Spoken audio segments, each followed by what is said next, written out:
Imagine a place where a king's bounty of every different kind of food is spread out before you. You're seated surrounded by friends and family, and you're able to wander a feast at your own pace and pick out whatever you'd like to eat. Surely there must be some sort of limit to what you can get. I mean, how far can man's generosity last? Nay.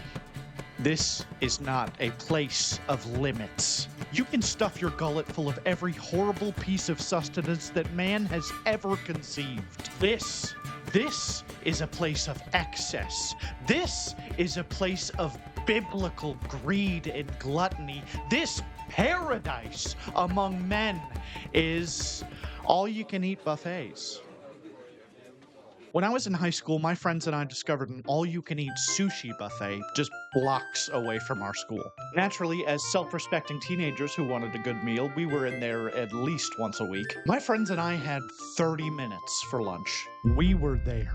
We just shoveled down sushi for 5 minutes and then drove back for English Lit and composition. There was absolutely no learning done the rest of that day. Do you understand? We were so full, we were probably just sitting in class like...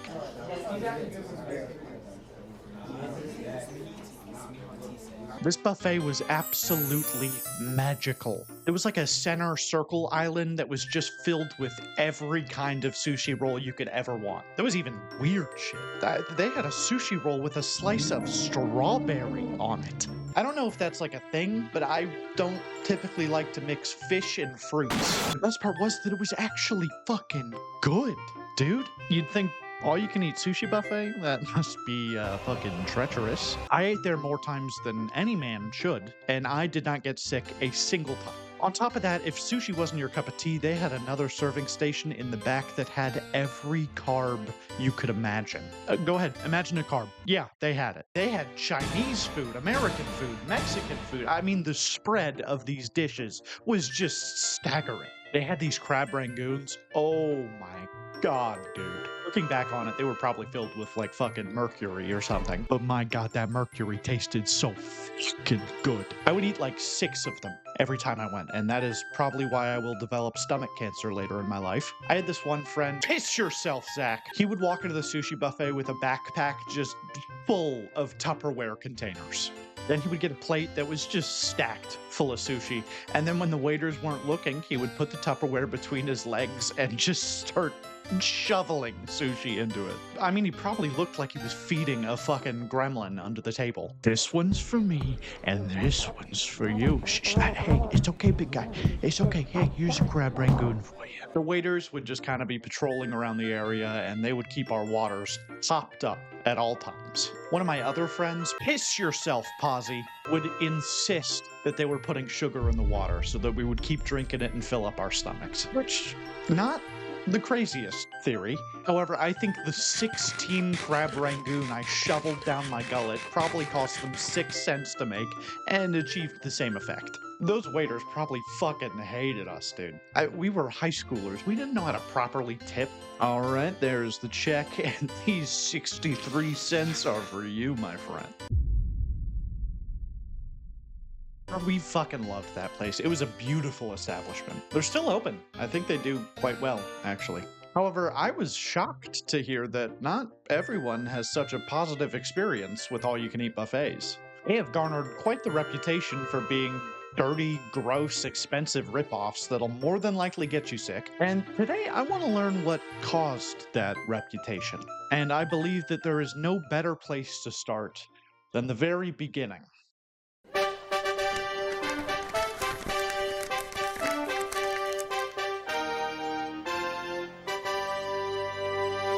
Technically been buffets all throughout history. Even in ancient Rome, there were feasts that would be laid out on a big table and people would come through and eat the deep-fried elephant or grandma's fucking apple pie. I don't know what they would eat in ancient Rome. And when you think about it, these feasts being the first buffets makes a lot of sense. I can't picture little ancient Roman waiters walking around their togas getting orders from people that are reading it off a Roman menu tablet. No, that's not a thing. The food's there, just go and grab it. Feasts were held for celebrations, weddings, holidays, whatever. The Celts had feasts for the changing of the seasons, where they'd all gobble down some meat and chug some wine. Sounds like a great time. And nobody gets down like those goddamn Celts, let me tell you. Eventually, these types of communal feasts took on a bit of a different form. Everyone would sit at one table, and there would be a giant platter of food right in the center that everyone would kind of pick and choose from. Think like Thanksgiving dinner. These types of feasts continued all the way up to 16th century Sweden. Who could have guessed that the progenitors to possibly the most American thing that there's ever been was the fucking Swedes? The Swedes are the people that are thought to have popularized the modern-day buffet. In Sweden, they would hold these things called brandvinsbord. It was essentially a pregame to the feasts where the guests would wander around and there would be a bunch of meats and cheeses that they could kind of just grab with their hands. And guests would kind of just mill around and grab something to eat before they ate. However, this was just an appetizer. It took place before the actual meal. However, one day some Swedish guy was like, you know this thing where we all eat before the meal? Why don't we just make that the actual meal? That's Swedish. That's a Swedish accent, right? That works. And from that day forth, the brandvinsbord became the smorgasbord. By the 18th century, the smorgasbord took Sweden by storm. People just fucking loved it, dude. Now, that word may sound familiar because we often use smorgasbord to mean, oh wow, that's a lot of different types of shit. But in Swedish, it actually translates to butter goose table. I mean, it speaks for itself, really. I don't really have anything to add here. Eventually, the smorgasbord got really popular and kind of took over all of Europe. In France, when they served a smorgasbord, they would do it on a little wooden platter called a buffet. Because that's what it's called. Now, there were a couple of things that contributed to the smorgasbord becoming popular in America. The first was the 1912 Olympics, historically a great year for everyone, which were held in Stockholm, Sweden. Because of all the tourists, many restaurants opted to have smorgasbords instead of traditional restaurant service. And I'm sure some fucking American oil baron was just like, oh, you serve it yourself. Sounds like a great way to cut down on labor costs. The second is the 1939 World's Fair in New York City. The Swedish Pavilion had a bunch of smorgasbords right next to the PewDiePie Let's Plays and the fucking Minecraft pre-alpha demos. And the smorgasbords just took off, dude. American families all over the country became interested in eating buffet-style meals. Naturally, this great idea went to the place where all good ideas go to die. Las Vegas. Enter this strapping young man, Herb McDonald. Herb worked at a Vegas casino in the 1940s. One day he got a little peckish, so he made himself a little buffet with a bunch of meats and cheeses to choose from. And I suppose the casino guests took notice. The fucking ghouls sitting at the slot machines walked by and they were like, ooh. Hey, you think I can get some of that turkey, possibly? This gave Herb an idea and led to him opening the Buckaroo Buffet, America's first all-you-can-eat buffet in history. The buffet only cost $1 to enter, and it was open 24 hours a day. This parade of excess exploded in popularity and quickly became a Las Vegas staple. Wow, that is awesome. Surely it must have made them a lot of money, you said, like a fucking idiot. It was not profitable. It did not make money. However, what it did do was make people gamble more. So even though the buffet didn't make money, it was still a success because people just took all the money they saved from eating at the buffet and just put it all on black. So they made the money back that way. After the success of the Buckaroo Buffet, this craze exploded across the nation. Over the next couple of years, a shit ton of buffet chains would rise up to dominate chubby American families of four. The big one that you've probably heard of is Golden Corral. Ah yes, the lovely old Golden Corral. Staple among American families for many years. Golden Corral started in 1973, and since opening, it has quickly become America's #1 buffet. Golden Corral, what a terrible institution. I don't think there's another place that is closer to hell on earth, honestly.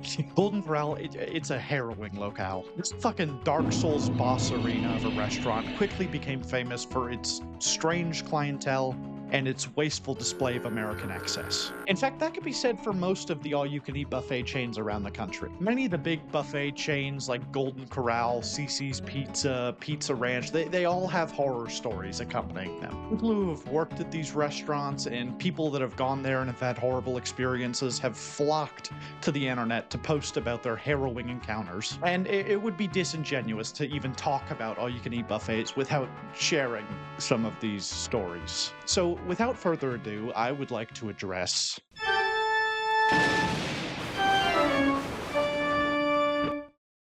While buffets can be a nice, affordable way to get a family dinner in, they have also earned a reputation for being dirty, wasteful, and full of terrible fucking people. And not for nothing, these rumors definitely have some merit to them. Dude, I found a Reddit thread with so many horrible stories about buffets. It's Reddit, so maybe take some of these stories with a grain of salt, but if any of these are true, then good God, I am so sorry, dude.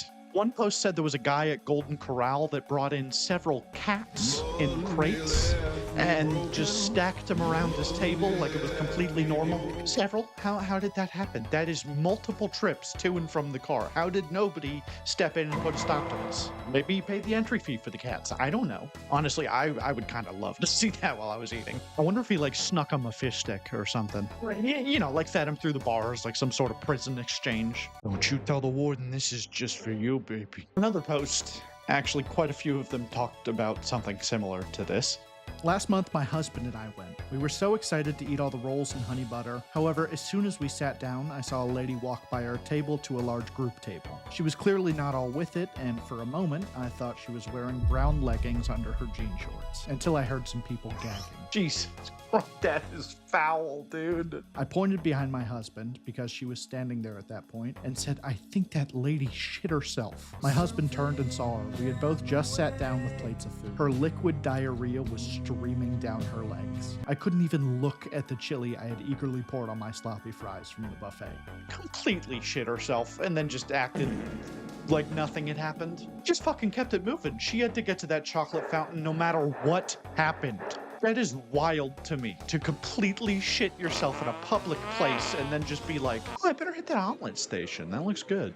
No, dude, that is the end of your day. If you shit yourself, that's curtains on whatever you had planned. Do you understand? Hey there, sport. Go home. Hit the showers. We'll try again tomorrow. Shitting yourself is not a little hiccup in your plans. That is scorched earth on your day. Do you understand? There were also a bunch of posts about kids just doing despicable shit all throughout the restaurant. And it's like, yeah, of course. You give a kid that kind of freedom, all he's gonna do is stack up on desserts, and then when the sugar high hits him, he'll fucking start a grease fire at the steak station or whatever. There was one post that said a kid was going around taking every serving spoon, licking it, and then putting them back. I take back everything I just said. Leash him. I am not typically for leashing kids, except that one. Throw him in fucking Arkham Asylum for all I care. There might just need to be a mandatory leash policy for the kids at the buffets. It really is just too much freedom. We gotta rein them in somehow. A lot of people tend to get carried away in the all-you-can-eat mysticism, and they tend to take it as a challenge. People will load up their plates with as much shit as they can, and it will often lead to not great outcomes. I read a lot of stories about people throwing up because of the buffet food. Too many stories. A former Golden Corral employee wrote an article detailing his experiences at this slop bucket. He said that on the busiest days, all they could do to clean the plates was just rinse them off with a garden hose and then just send them back out.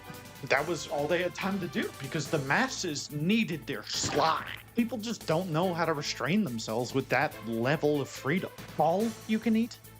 Are you sure? All is a very strong word. Let's maybe start with a little of what you can eat, and then we can go from there. When you give the people all right out of the gate, they just go mad with power. They start walking around like they own the place. They're throwing plates like fucking frisbees. They're making horrible alchemical concoctions in the chocolate fountain. It's too much, dude. One influencer got kicked out of a buffet for putting pepperoni pizza in the chocolate fountain. Yeah, you kind of deserve that one, my friend. You were drunk on buffet gluttony and you flew too close to the sun.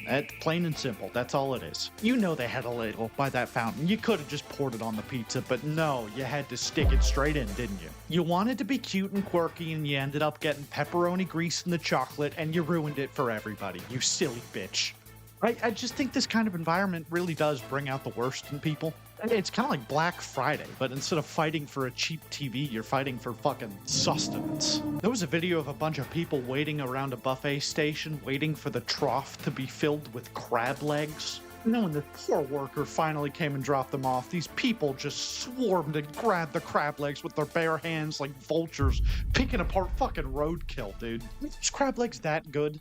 You punched a 13-year-old girl in the head to get those. Is that worth it, really? Speaking of crab legs, it would be remiss of me not to talk about the Red Lobster when talking about all you can eat. Now, technically, the Red Lobster is not a buffet, but for a brief period, they did soar into all you can eat territory. In 2003, Red Lobster ran an all you can eat crab promotion. Now, what the executives at Red Lobster thought would happen is that the promotion would bring in a bunch of new people. They'd all come in and order their crab. They'd get through one, maybe two plates at most, and then they'd tap out. At this level of consumption, they could run the promotion and still turn a profit.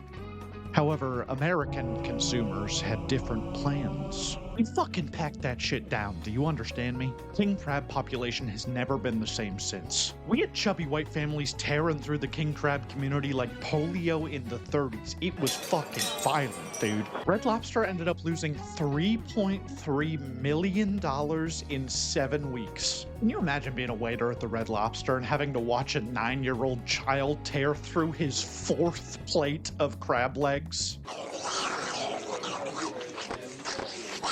Now, ultimately, Red Lobster learned from this misstep and went back to serving pre-portioned amounts of seafood and never made this horrible blunder again. Is what should have happened, but instead 20 years later they did the same fucking thing. This time they added an all-you-can-eat shrimp option to the menu and people went clinically insane for this one. These people were grabbing shrimp like they were fucking titans and devouring them, dude. Red Lobster is run by a company in Thailand, and I think these tiny Thai executives underestimated what we as American citizens can do. They announced this deal and thousands of husky men took off their fucking CPAP machines and ran over to Red Lobster, dude. We're packing down 5 or 6 plates full of shrimp. The company ended up losing $11 million, and it was one of the things that contributed to Red Lobster declaring bankruptcy in May of 2024.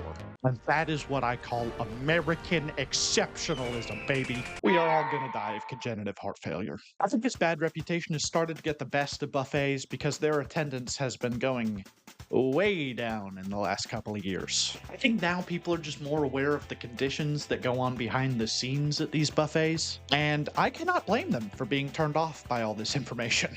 And the pandemic was really the final nail in the coffin for the all-you-can-eat buffet. People became so much more conscious about germs and the spread of bacteria that just the idea of the all-you-can-eat buffet became unfathomable to people. Chains like Golden Corral and CiCi's Pizza have had to close down hundreds of locations since the pandemic. The numbers are starting to slightly go back up as people get more comfortable going out, but I don't think we'll ever see that big buffet boom of the 80s through the early 2000s ever again.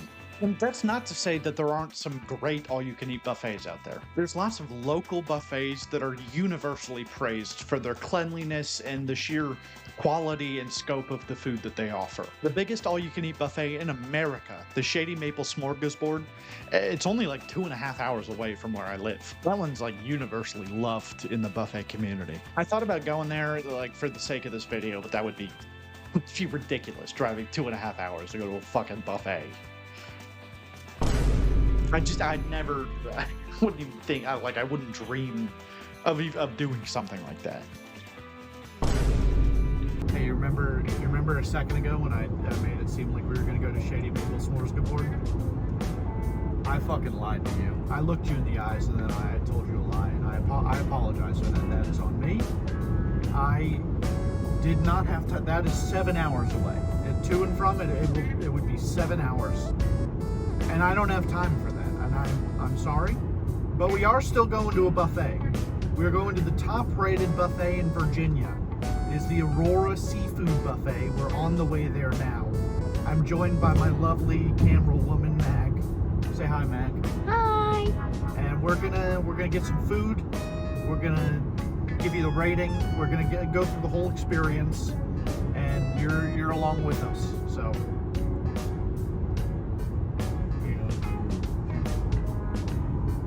We've made it. We've arrived. There's the Golden Arches right there, Aurora Seafood and Grill Buffet. A few thoughts right off the bat. This is perfect. This is exactly where I want a sushi buffet to be. There's a little Caesars like 10 paces down. This is the perfect environment for a buffet, an all-you-can-eat buffet. I mean, You couldn't ask for a better location. I think all you can eat buffets should be right in a little strip mall just like this. This is our natural habitat, and that's what we've got here. So hopes are high. What do you think, Meg? I don't know. I'm pretty excited about that deli store behind you. That's not what we're here for. Oh. We're here for the buffet, okay? Yeah. Do you understand? Mm-hmm. All right, let's go. Look at this. It's beautiful, isn't it? Come on in. Come on. Fall, come on in.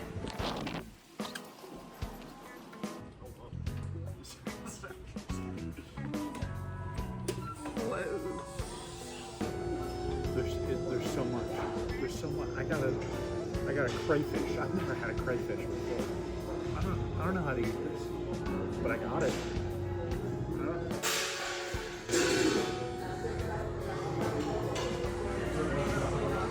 It's too much. It's too much. I got a chicken foot. I got a chicken foot just if I could. What are we doing? What are we doing here? Green puff. Pink stuff.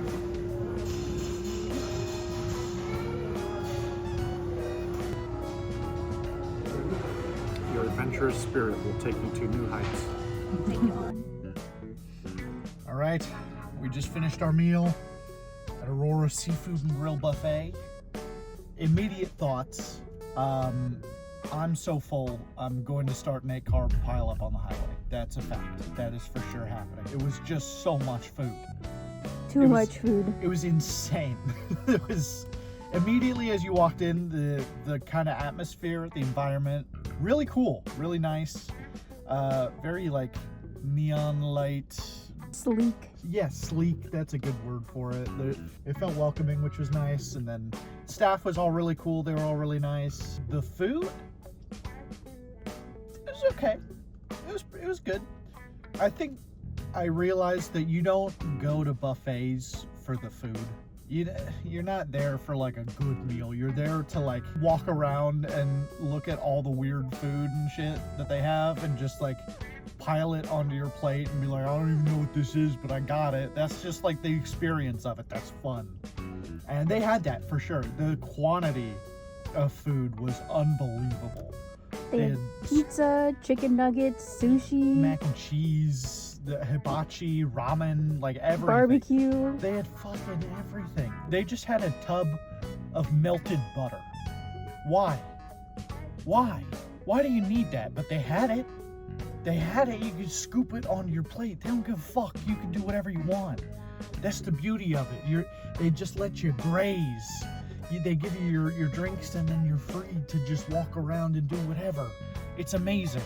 And all of it was like just okay. But that's fine. I don't think it needs to be anything really good. What do you think, man? Let me get your review. I liked the cream puffs, and I liked the jello. I liked I liked all the desserts. But the other food, I was like, Yeah, it was just okay. The dumplings were good.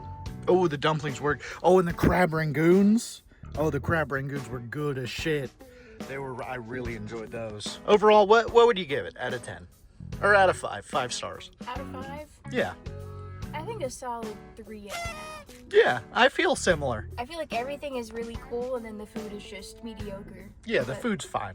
I think ideally you go there with a big group of friends and you all walk around the buffet and make jokes and just kind of grab whatever looks fun to eat. And it'll be a great time. You'll have a great experience there. If you're ever in Leesburg, Aurora Seafood and Grill Buffet. 3.5. That feels solid. That's it. Back to the green screen guy. I hope you enjoyed me talking about buffets for far too long. Stick around, subscribe if you want. I'll release more shit like this. That's it. Bye. Done. Good God, I really hope I'm still recording. Yes.